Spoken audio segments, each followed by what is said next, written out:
Joining us on the Worcester Hotline, Jeff Phelps, talks Browns, halftime postgame host on the Browns radio network and on 92.3 The Fan. Jeff, good morning. Thanks for chatting Browns with us today. It feels like the Browns have, I don't know, the roadmap of the draft. It turns at number 2, I think, is what a lot of people might think. Seems to be that way, Jeremy.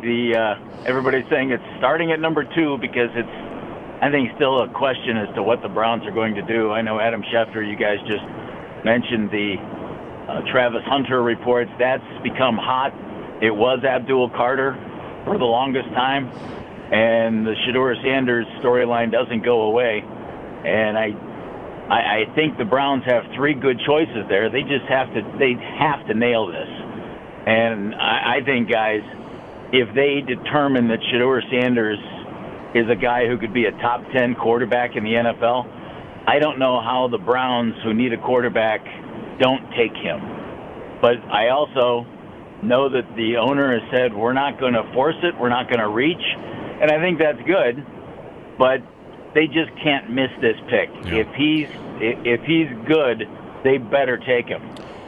If it's not Sanders, would it be second round? I mean, what's the next plan? Right now, it's Kenny Pickett, and right. I mean, that's the thing here. Sometimes there's desperation, and sometimes there are cautionary tales, Jeff, about taking a quarterback too high if that quarterback's not worth it. So if it's not the quarterback, how does the quarterback change? How does the quarterback plan immediately change for the Browns? Oh, quit asking such relevant questions, would you? That's. Guys, I can't tell you the number of hours that we've already spent talking about that, and we'll be talking about that. In the back of everybody's head is Kirk Cousins. And Kevin Stefanski and Cousins worked together for a couple of years in Minnesota. They got along well. Stefanski coached him up. Cousins played well, with Stefanski. Is Atlanta going to move him? I don't know. And would the Browns give up? They can't take on much money because of the Deshaun Watson situation. So it's going to be a really interesting thing. The idea of this seems to be appealing to people.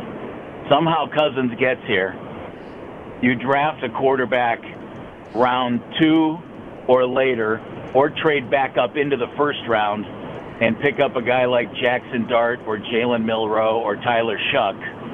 And you have Cousins, Pickett, and a young guy you develop. And that seems to give people a little bit of reassurance, because Cousins can play quarterback in the NFL. And they've been talking up Pickett like crazy, guys. He did some really good things in Pittsburgh and some really mediocre things in Pittsburgh. And, you hear about the fourth quarter comebacks and the game-winning drives. That's really good.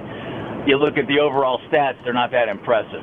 But you guys know you can't give up on a young guy 3 years into his career. But I think he's actually a viable option to start for them for a while. And then who knows? So it's basically figuring out, what I would imagine what a Browns fan wants is going to come down to how much better they think Shedeur Sanders is than the guys that you could get in round 2, right? And that's also, by the way, assuming, I don't know how you feel about this, Jeff. You've been talking about Sanders, I'm sure, and thinking about him more than I have. But I see mocks once in a while where he's going in the teens and not often, but sometimes even falling into the 20s, and you never know what will happen on draft day. So, I don't know. What's the dream outcome would probably be he does fall, and then the Browns find a way to get him on top of whoever they pick at number 2? I think that would be ideal. I think that's exactly what they would like to have happen. There are a couple of factors there. I love looking at the NFL.com draft profiles. This same people referencing players over a period of time. Kenny Pickett, Shedeur Sanders, exact same draft profile ranking, 6.30. That's not reassuring, right? If everybody's thinking Pickett's not good enough to be your starter, Sanders is ranked the same coming out of college, and Pickett dropped into the 20s. So that screams you don't take him at 2, right? Yeah. But that doesn't. But who knows what a guy does when he puts on a uniform and goes out and plays. Dan Marino was what, guys? The 6th quarterback in that draft class? and he might have been the best of the bunch. So it's just better football minds than all of us better nail this. And if they pass on him, guys, and he turns into a stud, well, shame on them. Yeah. You know, when Baker Mayfield and Josh Allen and Josh Rosen and Lamar Jackson came out, I screamed for Josh Allen because I just looked at him and I thought he's 6'5", he's 240 pounds, he runs like a deer. You can help him with his accuracy, but look at this guy, he's incredible.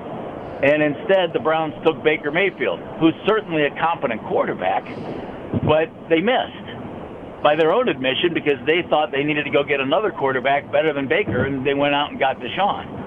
They can't miss on this one because think about how much that'll set back the franchise. It's not just missing on one guy. You've got the second pick in the draft. And you should get a big-time talent there. And if you miss, either by taking him and he's not good or not taking him and he is, that's rough. Jeff Phelps on the Browns. Jeff, basically, I had a stat for Joe maybe last week or 2 weeks ago. The last 11 years, 11 quarterbacks that have been selected in the top 3 have had their coach fired the next year. A lot of people think you draft the quarterback, then you give yourself more time. But it can be a lie. And I guess that's the other thing about this Browns situation is how long the GM and the coach have been there. The coach has won Coach of the Year. I mean, there have been years where people think they overachieve. Let's say they take the quarterback. Is it just a matter of if there's enough there to make it look good, then wins and losses won't really matter? Like 6-11 can be fine if you see some flashes from the quarterback? We're wondering the same thing. If you're going to let the guys go, going from an 11-win team to a 3-win team, that would have been the time to do it, right? However, there are a couple of other issues here. The Browns they extended both Stefanski and Andrew Berry, and so they have years to go on the contract. The ownership's not averse to writing a check, so that's not the big issue. There's also a big push, as there is in Buffalo. You guys are, getting a new stadium. Browns are trying to get a new stadium. I don't know how exactly that factors into this, but I think it does. But if they draft a quarterback and it doesn't look good, not just the quarterback but the team, I can't imagine that Andrew Berry and Kevin Stefanski would be long-timers here. Yeah. And they've already been here 5 years each. So this will be season number 6. How many teams give GMs and coaches 6 years when you don't get to the playoffs but twice? So I think they're on the clock, guys. Jeff Phelps on the Browns. Thanks, Jeff, for the time, and enjoy the draft. 16 days away. Jeremy, Joe, thanks for having me, guys. Always a pleasure. All right. Thanks, Jeff. It really is interesting for them what to do. Generational, double-talented corner/receiver, or best edge rusher in the draft, or quarterback that's going to be overdrafted, but if you miss on that, then you missed out. Kirk Cousins, I don't think that's a terrible idea. What if they do nail quarterback? What if they nail it? What if they end up with Sanders and he's actually good? Or they end up with Cousins and he just needed a year to get healthy? Like, he mentions they could set themselves back. That's the downside. What's the upside? If they nail it, they're what? They're wild card good? Well, 2 years ago, they had a Super Bowl caliber roster with no quarterback. Right. Now, when you were off 2 weeks ago, we had Jonathan Peterlin on, and his message on that was they had it then, and their line's not as good as it was 2 years ago, and their defense isn't as good as it was 2 years ago. The thing I would say about the Browns is, do they have a good coach? I think so. I think they do. I like Stefanski. Because here's how it's gone for Stefanski since Baker Mayfield left. Jacoby Brissett, 11 starts, Deshaun Watson, 6. Then 2023, Watson, 6, Flacco, 5, DTR, 3, PJ Walker, 2, Jeff Driscoll, 1. That's the year they somehow make it. Right. With all 11 wins. It's crazy. Then last year, Jameis, 7, Watson, 7, DTR, 2, Bailey Zappi, 1. It's one thing to have a mediocre, sub-average quarterback for 16 games. If you're a good coach, what do you do there? All right, let's stick with it. I mean, they've had to juggle between bad quarterbacks inside of seasons. That is 1, 2, 3, 4, 5, 6, 7, 8 quarterbacks to start games over the last 3 years. 8. We could say the Watson thing has been a swing and a miss. Watson hasn't even played that much. Watson's played 12 games? 19 games the last 3 years. Games. 19 games. So, yeah. Yeah. But that's the thing that has created all of this. Right. Right? Because if Watson's not available, think of it that way. Watson, remember, the outset, before all of his sexual misconduct lawsuits that, fire everything up after that, he asked for a trade. What if he just stayed in Houston? Then the Browns probably still have Baker Mayfield. Or he's good. Or they drafted somebody else along the way. Or maybe they've done that. But I think they probably still have Mayfield. And they'd be pretty good. They'd probably be pretty good the whole time. I bet they'd be a playoff team twice as often as they have been without him.